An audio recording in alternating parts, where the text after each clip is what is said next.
sakali na, di ba sabi ko, ikaw nag-post ka. Ikaw di ba, ano nga kahapon, nag-social media. Marites ako eh. Ngayon boy, nakita ko rin nag-post yung yung crush niya. Ba't kilala mo din ba yun? Kilala ko din. Sa IG, nag-post ng picture. Oo. Nakalagay din yung ideal man niya. Ideal man. Nakalagay sa ideal man niyan daw yun, deep. Deep? Magaling sumisid. Ay! Deep. Ayan. Gusto pala nun, professional swimmer. Professional swimmer. Professional swimmer. Alam mo bakit nakalagay? Kasi daw gusto daw niya malunod sa pagmamahal niya. Diyos ko, etong si Allen di naman sanip. Ay! Ay! Ay! Ay! Ay!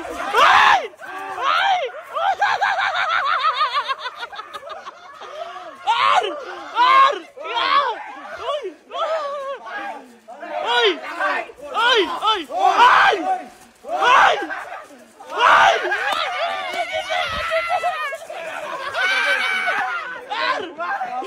Ay! Teka lang!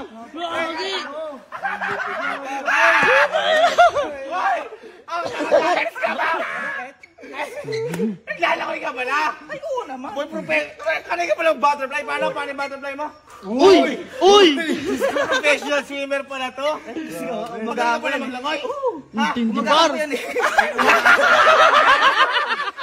Kumbaga magaling ka sumisid. Magaling par, magaling. Uy, ang tindi mo. Ganyan nagagawa ng experience. Laging handa. Tayo naman. Sa wakas. Di ba may girlfriend ka? Ay, oo nga pala. Pati ikaw. Ano sinasabi niyo yun?